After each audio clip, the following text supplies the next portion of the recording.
Everyone, welcome to Kushika education. मैं हूं आपकी एजुकेटर पूर्णिमा।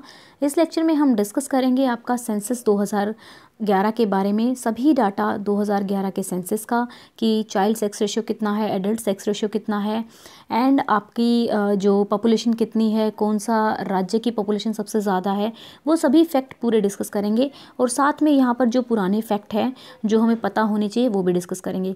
तो सबसे इम्पोर्टेंट फैक्ट तो पहला ये है हमारा कि भारत में पहली बार विधिवत जनगणना प्रारंभ हुई थी। कब शुरू हुई थी? 1872 में स्टार्ट हुई थी, 1872 में, और उस टाइम पर गवर्नर थे लॉर्ड मेयो। नेक्स्ट है, भारत में नियमित यानी कि रेगुलर जनगणना सेंसस कब शुरू हुआ था? ये हुआ था 1881 में, लॉर्ड रिपन के टाइम में। कई बार आपसे ये क्वेश्चन पूछेंगे कि किसके टाइम में नियमित जनगणना स्टार्ट हुई थी, तो आंसर लॉर्ड रिपन। और किसके टाइम में पहली बार जनगणना प्रारंभ हुई थी, देन आपको लॉर्ड मायो का आंसर देना है। नेक्स्ट है, आज़ाद भारत की पहली जनगणना कब हुई थी? तो आज़ाद भारत की पहली जनगणना 1951 में हुई थी, जिसमें 14 सवाल पूछे गए थे। नेक्स्ट है, जनसंख्या का महाविभाजन वर्ष किसे कहते हैं? इसको कहते हैं 1921 को। देन लघु विभाजक वर्ष किसे कहा जाता है? 1951 को। विश्व जनसंख्या दिवस कब मनाया जाता है? ये मनाया जाता है 11 जुलाई को। देन जनगणना 2011 देश की जनगणना है। कौन सी जनगणना है ये आपकी 15वीं जनगणना है, ठीक है। और स्वतंत्र भारत की अगर पूछें, यानी कि भारत के आज़ाद होने के बाद ये कौन से वाली है, तो ये 7वीं जनगणना है, ठीक है। जनगणना 2011 में कुल प्रश्न शामिल थे कितने? 29 प्रश्न शामिल थे। नेक्स्ट है आपका, देश की कुल जनसंख्या कितनी है? 121.08 करोड़, ठीक है। देन विश्व की जनसंख्या का भारत में यानी कि कितनी प्रतिशत है, यानी कि पूरी जितनी मान लो जनसंख्या का 17.5% भारत में रहता है, पूरे विश्व की जनसंख्या का, ठीक है। देन भारत में पुरुषों की जनसंख्या कितनी है? भारत में पुरुषों की जनसंख्या है 62.31 करोड़, ठीक है। भारत में महिलाओं की कुल जनसंख्या है 58.74 करोड़। देन बच्चों की जनसंख्या कितनी है? जो 0 से 6 आयु के ग्रुप के हैं उनकी जनसंख्या है 16.44 करोड़, ठीक है। बाकी परसेंटेज कम ही पूछते हैं, बट एक बार आप देख लोगे तो फिर भी आपके लिए बहुत अच्छा रहेगा, ठीक है। देन दशकीय जनसंख्या वृद्धि, यानी कि दशकीय जनसंख्या वृद्धि या फिर डेकेडल ग्रोथ जिसे बोलते हैं, यानी कि 10 साल में कितनी इंक्रीज़ हुई है। हर 10 साल में आपकी जनसंख्या जनगणना होती है, तो उस 10 साल में कितनी इंक्रीज़ हुई है? ये इंक्रीज़ हुई है 18.19 करोड़। यहाँ पर इससे इम्पोर्टेंट है ये चीज़, ठीक है। जनसंख्या का घनत्व कितना है? ये है 382 व्यक्ति प्रति वर्ग किलोमीटर, ठीक है, 382। नेक्स्ट, लिंगानुपात यानी कि जो एडल्ट चाइल्ड सेक्स रेशियो है वो कितना है? ये रहा है कि 1000 पुरुषों पर 943 महिलाएं हैं। आपको ये बहुत इंपॉर्टेंट है और ध्यान रखना है, इसको रट लेना, ये बहुत बार पूछा जाता है। नेक्स्ट है, अगर आपसे लिटरेसी रेट साक्षरता दर पूछी जाए तो 73%, और पुरुषों की पूछी जाए तो 80.9% एंड महिलाओं की पूछी जाए तो 64.6%। देखिए इतना एडवांस हो गया है अपना इंडिया, बट स्टिल आप देख सकते हैं 20% का गैप है दोनों की लिटरेसी रेट में, यानी कि महिलाओं को अभी भी कहीं ना कहीं शिक्षा नहीं मिल रही है। नेक्स्ट है आपका, सबसे ज़्यादा जनसंख्या वाला राज्य कौन सा है? उत्तर प्रदेश, ठीक है। कई बार जब यूपीपीएससी का एग्जाम होता है तो ये जनसंख्या भी पूछ ली जाती है आपसे, 19.98 करोड़। देन न्यूनतम जनसंख्या वाला राज्य कौन सा है? सिक्किम, 6.10 लाख। सर्वाधिक जनसंख्या वाला केंद्र शासित राज्य है दिल्ली, ठीक है। न्यूनतम जनसंख्या वाला केंद्र शासित राज्य है यूटी, जो है यूनियन टेरिटरी, आपका लक्षद्वीप। दोबारा से बोलती हूँ, सबसे ज़्यादा जनसंख्या वाला अगर आपसे पूछा जाए यूनियन टेरिटरी तो दिल्ली है। अगर न्यूनतम जनसंख्या वाला यूटी पूछा जाए तो आपका है लक्षद्वीप, ठीक है। जनसंख्या की दृष्टि से अगर 4 बड़े राज्य आपको ऑर्डर में लगाने हों तो आपका सबसे बड़ा है उत्तर प्रदेश, फिर महाराष्ट्र, बिहार एंड देन पश्चिम बंगाल। अगर जनसंख्या की दृष्टि से सबसे बड़ा जिला पूछा जाए तो थाने महाराष्ट्र है, ठीक है। जनसंख्या की दृष्टि से सबसे छोटा जिला दिबांग घाटी अरुणाचल प्रदेश में, ठीक है। सर्वाधिक जनसंख्या घनत्व यानी कि डेंसिटी, यानी कि एक छोटे से एरिया में कितने ज़्यादा लोग रहते हैं। मान लो मैं आपसे कहूँ 1 स्क्वायर किलोमीटर में एक जगह पर, तो अगर आप बात करें नॉर्थ ईस्ट एरियाज़ की ठीक है। नॉर्थ ईस्ट के एरियाज़ में 1 स्क्वायर किलोमीटर में रहते होंगे 20 आदमी, लेकिन वहीं पे अगर आप दिल्ली या फिर बिहार की बात करें तो हो सकता है वो वहाँ पर 2000 आदमी रहते हों। तो ये आपका घनत्व की बात हो रही है। तो न्यूनतम जनसंख्या वाला राज्य, घनत्व वाला राज्य है आपका अरुणाचल प्रदेश, और सर्वाधिक घनत्व वाला राज्य है बिहार। ठीक है, 1106 व्यक्ति प्रति वर्ग किलोमीटर है इसकी। फिर आपको बताना है सर्वाधिक जनसंख्या घनत्व। ठीक है, ये आपका केंद्र शासित प्रदेश की बात हो रही है, तो दिल्ली सबसे ज़्यादा है 11,320। ठीक है, अगर आपसे यूटी और स्टेट ऐसे करके दे रखा हो तो, और दिल्ली ऑप्शन में हो, तो दिल्ली का सबसे ज़्यादा घनत्व है। तो अगर यूटी दे रखा, अगर स्टेट के बारे में पूछा हो तो फिर आपका आंसर आएगा बिहार। ओके, ये बहुत ही इंपॉर्टेंट टेबल है और आपके लिए बहुत इंपॉर्टेंट रहने वाली है। ठीक है, न्यूनतम जनसंख्या घनत्व अंडमान एंड निकोबार द्वीप समूह का है, यूटी का घनत्व की बात हो रही है यहाँ पर।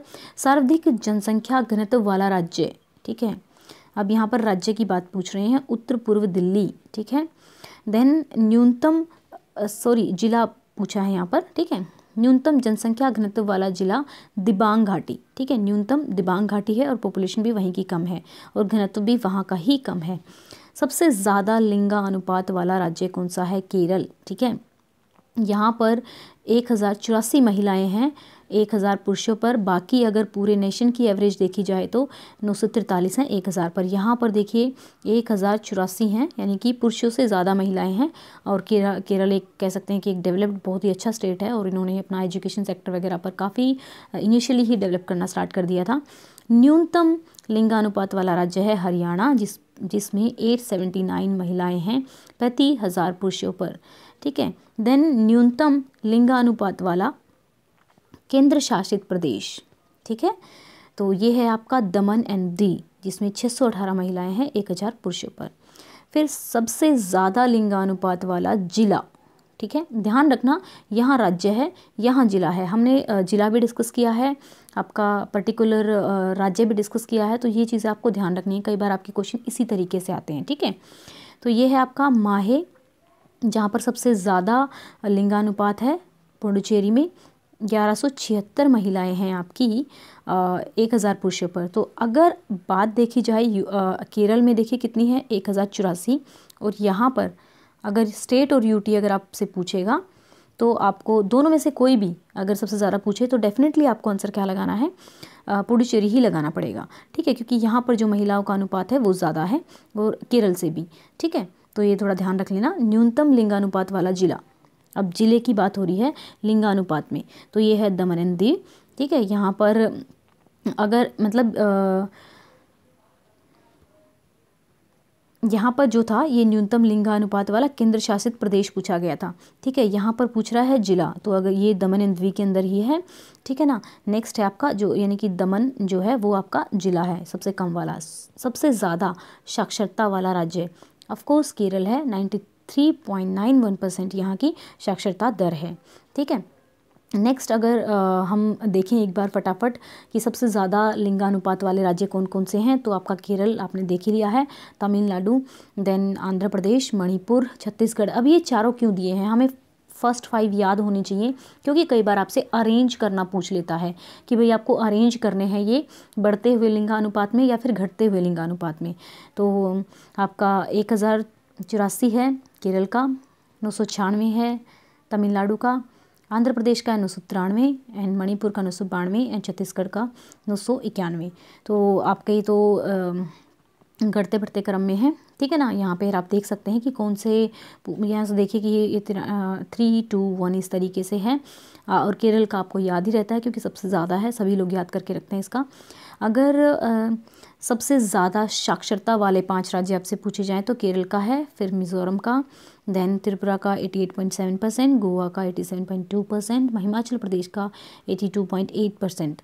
ठीक है, नेक्स्ट टेबल है आपकी, अगर आपसे कम बिल्कुल न्यूनतम साक्षरता वाला राज्य पूछा जाए तो बिहार है। सबसे अधिक साक्षरता जो है लक्षद्वीप में है, केंद्र शासित प्रदेश की बात हो रही है। अगर न्यूनतम साक्षरता वाला प्रदेश यहाँ पे अगर देखिए केरल की, वैसे अगर स्टेट और यूटी में पूछे तो केरल का आंसर आएगा, क्योंकि यहाँ पे जो केरल की है वो है 93.91 ठीक है 91, और ये जो लक्षद्वीप की है 92.8 है। तो यहाँ पर आपका आंसर होगा केरल का, अगर दोनों में से कोई भी पूछा जाए तो। फिर न्यूनतम साक्षरता वाला, क्योंकि आप लोगों ने देखा होगा जब आपका DSSB का एग्ज़ाम हुआ था तो उसमें इसी तरीके से आ रहे थे क्वेश्चन कि स्टेट और यूटी में से कोई भी एक बताना था। देन आपका ये बहुत इंपॉर्टेंट है, न्यूनतम साक्षरता वाला केंद्र शासित प्रदेश, ठीक है, दादरा एवं नगर हवेली, लो लिटरेसी पूछा हुआ है। सबसे ज़्यादा साक्षरता वाला ज़िला है आपका सरचिप। ये बहुत ही फास्ट रिवीजन के लिए आपका लिए बहुत हेल्प करेगा ये वीडियो। एंड न्यूनतम साक्षरता वाला ज़िला अगर पूछ रखा हो तो आपका है अलीराजपुर, ठीक है, मध्य प्रदेश में है। और सबसे ज़्यादा वाला है तो वो है आपका सरचिप, ये है मिज़ोरम में, ठीक है। देखिए 98.76 है, ये केरल से भी ज़्यादा है यहाँ पर ज़िले में, इस ज़िले में, ठीक है। तो नेक्स्ट अगर आपसे कई बार डेफिनेशन पूछ ली जाती है जनसंख्या का घनत्व की, यानी कि डेंसिटी की कितनी होती है, जैसा कि मैंने आपको बताया कि 1 स्क्वायर किलोमीटर के अराउंड कितने लोग रहते हैं पर्टिकुलर, तो उतनी इंडिया की जो एवरेज डेंसिटी है वो 382 प्रति वर्ग किलोमीटर है। तो जनसंख्या एकाग्रता, यानी कि एक पर्टिकुलर एरिया में कितनी जनसंख्या रहती है का महत्वपूर्ण सूचकांक इंडेक्स जो है एक आबादी का घनत्व है, यानी कि डेंसिटी है। यह वर्ग किलोमीटर प्रति व्यक्तियों की संख्या के रूप में परिभाषित किया जाता है। कई बार आपसे ऐसा होता है कि ऑप्शन में डेफिनेशन दे दी होती है और उसमें से आपको सेलेक्ट करना होता है, तो हम क्यों छोड़े, बहुत छोटी सी डेफिनेशन है, पढ़ लेनी चाहिए। 2011 में भारत का जनसंख्या घनत्व 382 था। नेक्स्ट अगर हम बात करें कि सबसे घनत्व वाले, जैसे कि हमने वहाँ पर पूरी टेबल डिस्कस की है, यहाँ पर एक मोस्ट 5 हम लेकर चल रहे हैं। तो बिहार का सबसे ज़्यादा घनत्व है, फिर पश्चिम बंगाल का है, फिर केरल का है, फिर उत्तर प्रदेश का, फिर है हरियाणा का। ओके, अगर जनसंख्या की दृष्टि से सबसे 5 बड़े राज्य हैं आपका, सबसे पहले उत्तर प्रदेश है, फिर महाराष्ट्र है, फिर बंगाल है, फिर बिहार है, फिर पश्चिम बंगाल है, फिर आंध्र प्रदेश है। ये बेशक आप याद मत करना, बट ये ऑर्डर आपको याद करना है, ठीक। नेक्स्ट है आपका सर्वाधिक दशकीय वृद्धि वाले राज्य, यानी कि 10 साल में किस किस का डेवलपमेंट, 10 साल में किस में सबसे ज़्यादा वृद्धि हुई है। तो देखिए मेघालय में सबसे ज़्यादा वृद्धि हुई है, फिर अरुणाचल प्रदेश में, फिर बिहार में, फिर जम्मू कश्मीर में, फिर झारखंड में। तो आप बेशक ये परसेंटेज आप याद मत रखना, लेकिन ये नाम ज़रूर याद रख लेना। नेक्स्ट है फिर आपका ये बिहार, जम्मू कश्मीर एंड ये दिया हुआ है। फिर लिंगानुपात भी वही है कि 1000 में प्रति पुरुषों के ऊपर कितनी महिलाएं हैं, ये डेफिनेशन है, और हमारी एवरेज 943 है, ठीक है। नेक्स्ट फिर आपका कई बार क्या होता है कि साक्षरता की डेफिनेशन पूछ लेते हैं आपसे।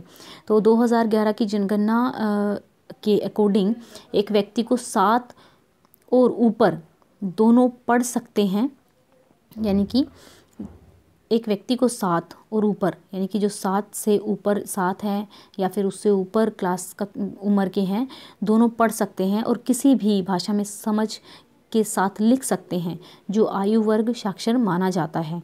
एक व्यक्ति को जो केवल पढ़ सकता है लेकिन लिख नहीं सकता, जो कर सकते हैं साक्षर नहीं हैं, ठीक है।